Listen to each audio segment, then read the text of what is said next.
Hello my dear friends, আশা করি তোমরা সকলে ভালো আছো। তো সামনেই ছট পুজো গেল। আমার অনেক বন্ধু ছিল স্কুলে যারা ছট পুজো করতো এবং আমাদেরকে এনে এনে ঠেকুয়া খাওয়াতো, আর খেতে দারুণ লাগতো। তো সেই ছোটোবেলাকার স্মৃতি প্লাস ইউটিউবে সকলেই ঠেকুয়া বানাচ্ছে, ছট পূজা করছে, এগুলো দেখে আমারও খুব ঠেকুয়া খেতে ইচ্ছা করলো। তাই আর দেরি না করে আমিও স্টার্ট হয়ে গেলাম ঠেকুয়া বানাতে। কি কি ইনগ্রিডিয়েন্টস ইউজ করেছি ভালো করে দেখে নিও। আর হ্যাঁ, ময়ানটা কিন্তু এইভাবে শক্ত হয়ে থাকবে লাড্ডুর মতো, আর অত নরম করে আটাটা মাখবে না, একটু যেন শক্ত হয়।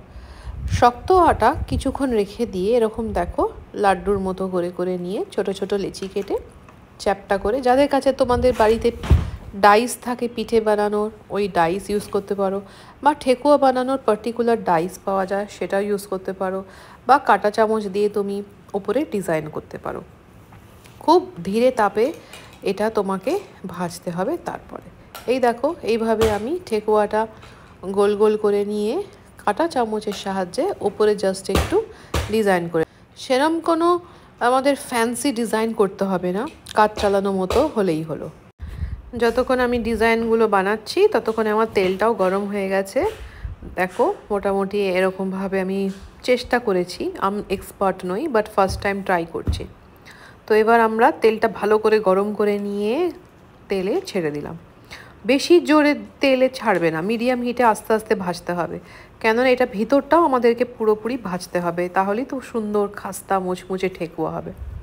আর আমরা যদি জোর তাপে ভাজি তাহলে বাইরেটা জ্বলে যাবে আর ভেতরটা কাঁচা থেকে যাবে। তো খুব ধৈর্যের সাথে তোমরা আস্তে আস্তে এপিট ওপিট করে ভাজবে। দেখো একটা সুন্দর গোল্ডেন ব্রাউন কালার হয়েছে, আর একটু ব্রাউন করতে হবে, এটা কিন্তু এখনও ভাজা হয়নি। এই দেখো এইভাবে একটুখানি কালো হয়ে যাবে, খেতে কিন্তু দারুণ হয়েছিল।